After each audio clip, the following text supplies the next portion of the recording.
No te lo vuelvo a repetir. ¿Hasta dónde somos? ¿Qué es lo que va a pasar? Ya vencisteis a los iraquíes. En Irak se perdió la pista. Pero un hombre no puede cambiar el destino del mundo.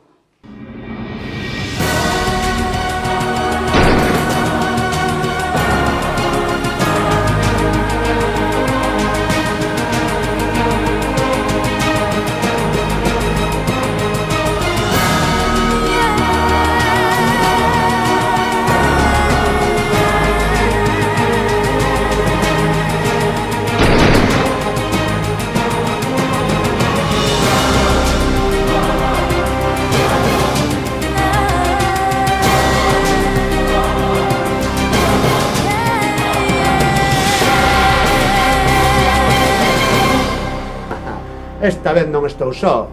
Esta vez están preparados para matar.